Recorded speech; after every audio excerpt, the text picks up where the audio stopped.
민주당 전당대회가 소위 명비어천가가 그냥 울려 퍼지는 듯한 그런 분위기로 가는 것 같아요. 네.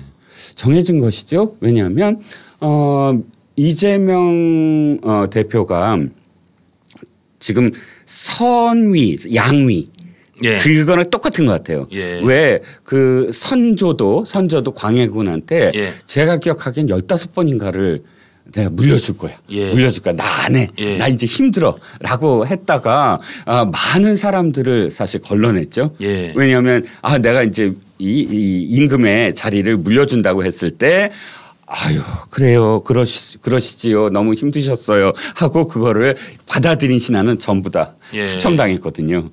영조도 그렇게 영조도 했죠. 좀 상습적일 정도로 나 이제 그만 와야겠다 하는 사도세자와 그렇죠. 광해군 뭐 예. 이렇게 서로 그걸 비교하는 예. 것도 있고 또 태종도 그랬죠. 이방원도 예. 이방원도 충녕한테 뭐 물려준다 뭐 예. 한 4번인가 5번인가 그랬었잖아요. 예. 그런데 그건 전부 다 사실은 이런 거잖아요. 충성도를 테스트한다. 뭐 이런 것. 예. 이런 때 주로 그런 퍼포먼스를 벌였다라고 해석하지 않습니까? 예. 그래서 이제 뭐 일부 그러니까 신하들을 전부 다 솎아내고 하는 그런 과정들이 있었는데. 그러니까 내가 왕을 고만하고 싶다고 할 때 정말 머리를 바닥에 두드려서 머리에 피가 날 정도로 아니되옵니다. 전하 아니되옵니다. 통촉하여 주시옵소서 이를 하는 충신 그 사람한테 충신으로 보이겠지만 그걸 국민들은 가끔은 간신이라고 하죠.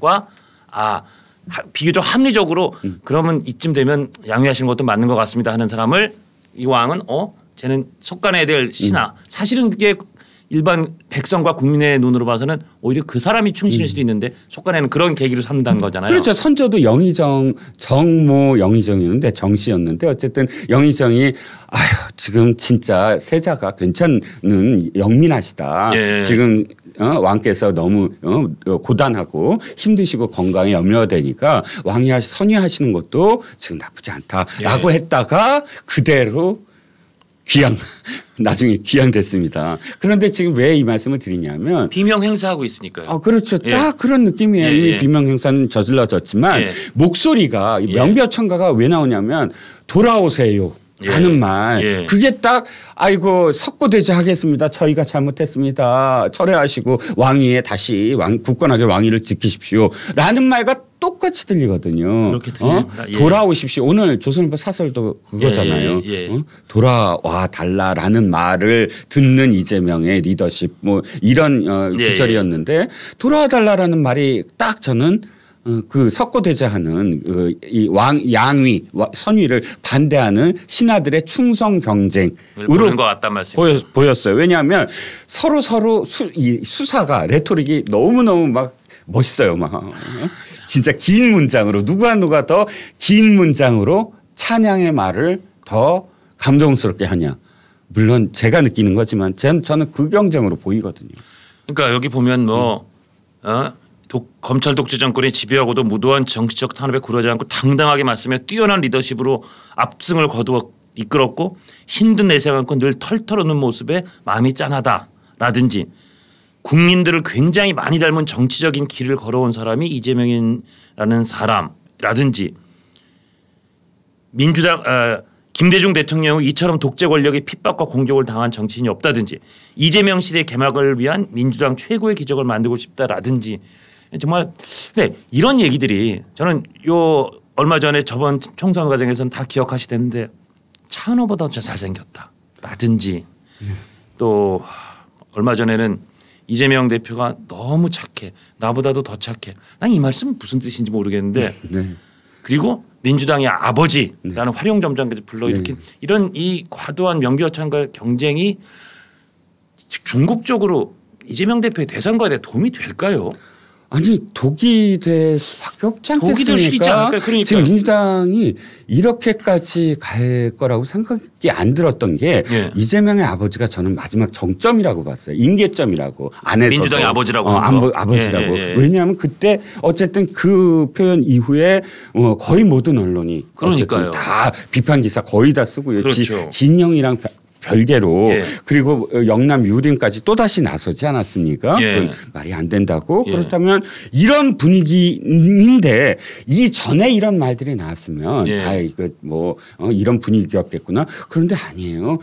이재명의 아버지 그 다음부터 나온 말들도 많아요. 그렇죠. 엄청 쏟아져요. 그러면 지금 이분들은 여론, 언론, 국민들의 마음, 생각 이런 것들을 전혀 보지 않는다는 거예요. 단지 이재명 대표에게 내 목소리가 들리게끔만 하겠다. 이거 위에는 해석이 안 되잖아요. 그러니까 이 민주당 내 이런 그 소위 자정 기능, 언론을 좀 이렇게 되돌아보는 자정 기능이 지금 상당히 실종된 것 같아요. 그렇죠. 이거 사실은 원래 그러잖아요. 이거 바둑도 거기 몰입해서 직접 두는 사람보다 옆에서 이렇게 무심히 쳐다보는 훈수 두는 사람한테 어떻게 보면 판이 더 잘 보인다고 하는데 이거 사실은 판을 지나가면서 훈수 두는 사람이 보기에도 야, 이 지금 수들은 이재명 대표가 이 바둑을 이기는데 도움이 안 되겠다. 보일 것 같은데 이게 당내에서 있는 사람들 안 보이나 봐요. 그렇죠. 그러니까 총선 끝나자마자 바로 당이 발표를 하잖아요. 겸허하게 이거를 받아들이겠다. 그런데 그건 레토릭에 불과했다는 거예요. 그러니까요. 왜냐하면 총선 승리에 지금 아직도 취해 있는 거거든요. 그렇죠. 우리가 이렇게까지 이겼는데 못할 게 없다는 거예요. 그런데 그렇게 해서 언제나 우리 역사는 또다시 심판에 서게 만들거든요. 그게 바로 열린우리당 때 152석. 생각지도 않게 정말 굉장히 열세였는데 152석의 열린우리당을 지금 탄생시켰잖아요. 108명의 초선 의원을 탄생시키고요. 어떻게 됐습니까? 정말 시끄러웠어요. 그때. 이 정돈되지 아니하고. 108초선들의 뭐 108번뇌다 뭐 그런 말도 있었던 기억이 납니다. 네네. 모든 사람들이 전부 다 목소리를 높이고 백가쟁명이었죠. 그런데 그때의 한 10,000배는 더 심각한 것 같아요. 문제는. 그러니까 그때 결국 그런 막 그 과열된 양상이 결국 한때 스스로를 패족이라고 부르게 되는 그런 지경까지 갔던 거 아닙니까? 몇십 년을 반성을 했어요. 그러니까요. 사실은 그 이후에 저 선거는 어떻게 됐습니까? 우리 뭐 사실 87년 체제 이후에 이 양대 당에서의 후보의 가장 큰 격차 아직도 그 격차 그렇게까지 격차 안 나요. 500만 표 차이로 졌어요. 이명박 후보가 압도적으로 대통령에 당선된 그 선거 때 정동영 후보가 너무 현격한 차이로 어떻게 뭐 한 번도 역전의 계기를 마련해보지 못했는데 참패를 했고 그렇죠. 여론조사 내내 심지어 그때 이회창 후보가 나와서 15%를 넘게 득표해서 아마 그 총선 선거 자금도 회수를 할 정도로 그렇죠. 약간 보수표 15% 이상을 떼어주고도 압도적인 승리를 거두는 상황이 됐던 거죠. 그렇습니다. 그리고 또 이제 안희정 전 지사가 그렇게 표현했죠. 우리는 패족이다라고. 그렇죠. 그것이 이제 반성의 하나의 어떤 계기가 됐는데 지금 이 정도의 정말 워딩들과 이 정도의 사실은 퇴행, 정치적 퇴행은 굉장히 상처가 깊을 거예요. 이렇게 계속 되다가는.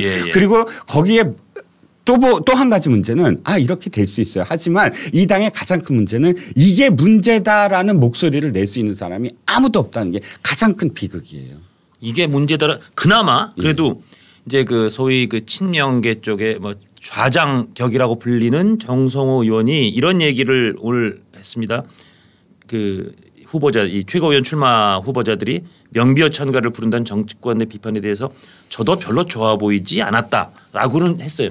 근데 이 정도 얘기도 그나마 이재명 대표가 조금 모시는 좌장격인 정성호 의원이 한마디 하는 거죠. 아마 이런 얘기를 딴 사람이 했으면 또 굉장히 큰 비난에 시달렸을 수도 있죠. 정성호 의원에 대해서 사실 우리가 정치인의 어떤 워딩을 평가하려면 일관성이 있어야 돼요. 그래서 일관성이 있는 말들이 하나 차곡차곡 쌓여갖고 이 사람을 평가할 때 이 사람은 이런 생각이 굳은 사람이야라고 평가를 하면 그다음부터는 이 사람이 무슨 얘기할 때 그 평가 속에서 하나씩 그 말에 대한 어떤 되새김을 할 수가 있잖아요. 그렇죠. 근데 정성호 의원은 사실은 어떤 때는 가끔씩 이런 얘기를 해요. 정말 이따금씩.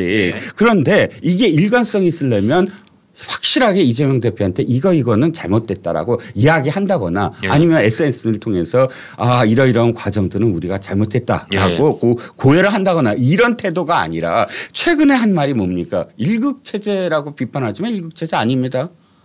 국민의 체제입니다.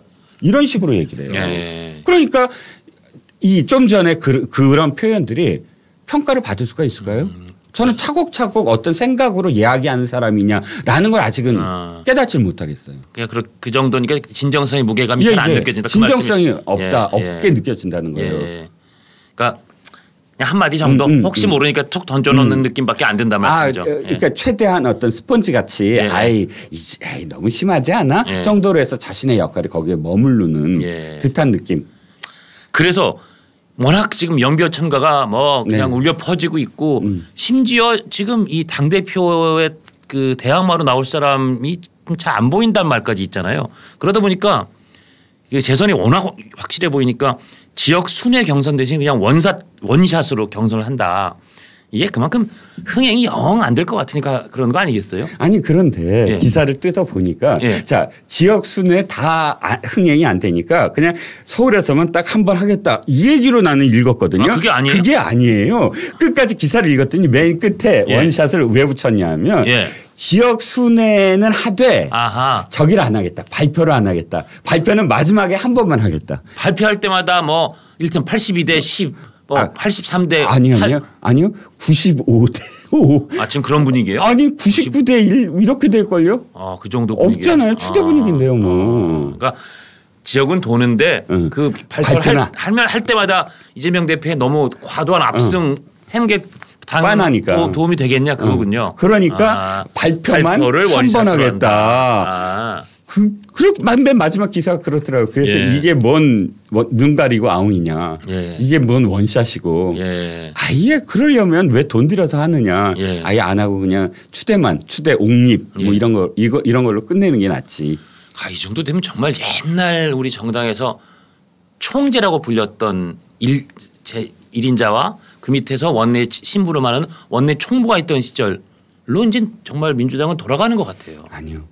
그 이상이에요? 아니 지금 저는 위원님의 말씀은 삼김 시대거든요. 그렇죠. 지금 이재명 대표는 삼김 시대 훨씬 이전으로 가고 있어요. 그전. 삼김 시대는 안 그랬어요. 제가 김대중 대통령 얘기를 늘 하지만 김대중 총재 시절에 김대중 총재는 공천을 할 때 7대 3의 비율이었어요. 맞다. 언제나. 그러니까 정대철 그다음에 김상현 이런 사람들이 언제나 라이벌 같았거든요. 당내에서 자기 목소리 그래도 내고. 그 비주류가 숨쉴 공간은 좀 이렇게 늘 마련해 거죠. 그럼요. 그러니까 비주류의 공천을 이번처럼 그렇게 학살한 적 없어요. 그러네요. 이번에 전 가장 사실 그 충격을 받았던 게 박용진 의원이에요. 박용진 의원은 경선 때 라이벌이었어요. 그러니까요. 경선 때 자기가 부딪혔던 사람이에요. 그리고 이재명 대표가 당시에 박용진 의원 같은 분이 공천을 잘 받을 수 있는 공천을 하겠다. 그런데 결국 그 말 안 지킨 셈이 됐잖아요. 그런데 그거를 정당화시키기 위해서 기자들 앞에서 라이벌이었던 사람의 성적을 공개를 하면서 꼴찌인 거 여러분들도 잘 알지 않느냐라고 이야기를 했잖아요. 그리고 공천 끝내 한 5번인가 계속 내쳤죠. 계속. 그 왜 아시잖아요. 그 그렇죠. 과정 속에서 상대 후보 계속 문제가 생기니까 그런 상황에서 지금 나설 사람이 안 보인다. 용기가 없다가 아니라 나설 수 있는 사람들을 다 잘랐기 때문에 없는 거잖아요. 다 횡사했죠. 다 횡사했으니까. 그리고 아니면 개딸들이 집요하게 공격을 해갖고 어쩔 수 없이 탈당하게 만들었고. 그런 사람들 전부 나가게 한 1극 체제를 이미 만들었는데 누가 나오겠습니까? 그러니까 지금 얘기 나오는 게 박찬대 원내대표를 이 한 사람으로 내세운 게 다 그랜드 플랜이었구나. 지금 한 2개월 정도를 지금 자기가 연임을 해야 되는데 그 공간 속에서 사실 당대표의 역할을 해줄 사람이 누구겠느냐. 원내대표인데 그 사람이 자신의 어떤 자기 정치 전혀 없이 자신의 어떤 뜻대로만 움직일 수 있는 사람을 원내대표로 해야지만 이 기간 동안 직무대행을 하겠구나.